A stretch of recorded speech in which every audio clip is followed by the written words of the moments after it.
एक बार एक विश्वासी व्यक्ति पास्टर के पास आकर परमेश्वर का अनुग्रह और उसकी दया के बारे में पूछने लगा।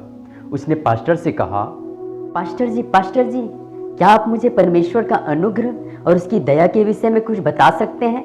मैं परमेश्वर का अनुग्रह और उसकी दया को नहीं समझ पा रहा हूँ। इस पर पास्टर ने कहा, क्यों नहीं, वैसे भी हम सबको परमेश्वर का अनुग्रह और उसकी दया के कारण ही अनंत जीवन मिला है। पास्टर ने परमेश्वर का अनुग्रह और उसकी दया को समझाते हुए कहा, हम जिसके योग्य नहीं होते परमेश्वर उसे हमें देता है, यह परमेश्वर का अनुग्रह है। और हम जिसके योग्य होते हैं परमेश्वर उसे हमें नहीं देता है, यह परमेश्वर की दया है। इस बात को सुनकर विश्वासी व्यक्ति थोड़ी देर चुप रहा और कहा, पास्टर जी, थोड़ा और स्पष्ट करेंगे? मैं समझ नहीं पा रहा हूँ। पास्टर ने कहा, ठीक है, मैं आपको समझाने के लिए एक घटना को बताता हूँ, ध्यान से सुनिएगा। फिर पास्टर ने घटना के विषय में बताते हुए कहा कि एक जवान व्यक्ति था और वह एक बिजनेसमैन भी था।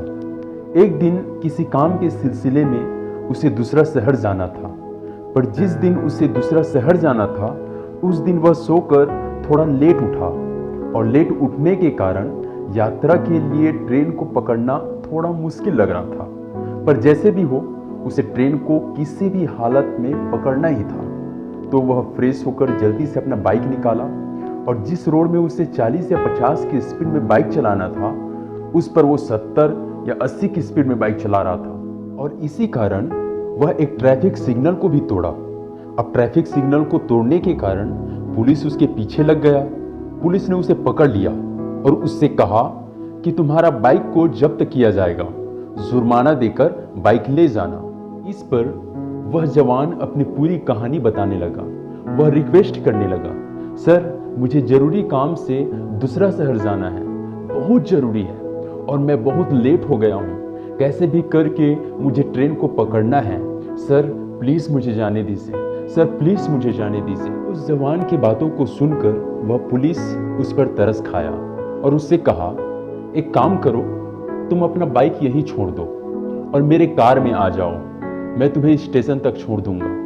क्योंकि यदि मैं तुम्हें यहाँ छोड़ देता हूँ तो आगे और भी ट्रैफिक पुलिस है और शायद वो तुम्हें नहीं छोड़ेंगे। पर यदि तुम मेरे कार में आ जाओगे तो मैं तुम्हें बिना रुकावट के स्टेशन तक छोड़ दूंगा। इस बात के बाद वह जवान ट्रैफिक पुलिस के कार में बैठ जाता है और वह ट्रैफिक पुलिस उसे सही समय में रेलवे स्टेशन पर पहुंचा देता है। कहानी को सुनाने के बाद पास्टर विश्वासी से पूछते हैं, क्या आपको घटना समझ आया? हम इस घटना के द्वारा परमेश्वर का अनुग्रह और उसकी दया को समझ सकते हैं। विश्वासी ने पास्टर से पूछा, कैसे पास्टर जी? पास्टर ने कहा, जब वह जवान ट्रैफिक रूल्स को तोड़ा तो नियम के अनुसार उसके साथ क्या किया जाना चाहिए था? विश्वासी ने जवाब दिया, उस जवान को नियम के अनुसार सजा मिलना चाहिए था या तो सजा के बदले में जुर्माना भरना चाहिए था। पास्टर ने कहा, परंतु ट्रैफिक पुलिस ने तो ऐसा नहीं किया, बल्कि उस जवान को अपने कार में बिठाकर वह खुद उसे स्टेशन छोड़ने गया। पास्टर ने आगे समझाते हुए कहा, मेरे प्यारे भाई, यही अनुग्रह और दया है। वह जवान ट्रैफिक पुलिस के कार में बैठने के योग्य नहीं था, पर ट्रैफिक पुलिस ने उस पर तरस खाया और उसे अपने कार में बिठाकर खुद छोड़ने गया। वह किसके योग्य था? विश्वासी ने जवाब दिया, सजा और जुर्माना के। पास्टर ने कहा, हाँ, पर उसे सजा नहीं मिला, उसे जुर्माना नहीं भरना पड़ा। ये सब उस ट्रैफिक पुलिस का दया था।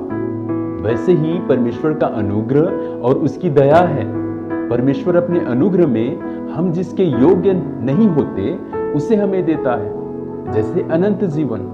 हम अनंत जीवन के योग्य नहीं हैं, पर परमेश्वर अपने अनुग्रह से हमें अनंत जीवन देता है। और परमेश्वर अपनी दया में हम जिसके योग्य होते हैं उसे हमें नहीं देता है, जैसे पाप का दंड, सजा।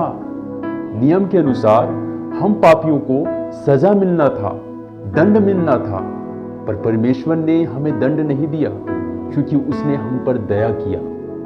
इस बात को सुनने के बाद वह व्यक्ति परमेश्वर का अनुग्रह और उसकी दया के कारण बहुत खुश और आनंदित होकर परमेश्वर की स्तुति करते हुए अपना घर चला गया।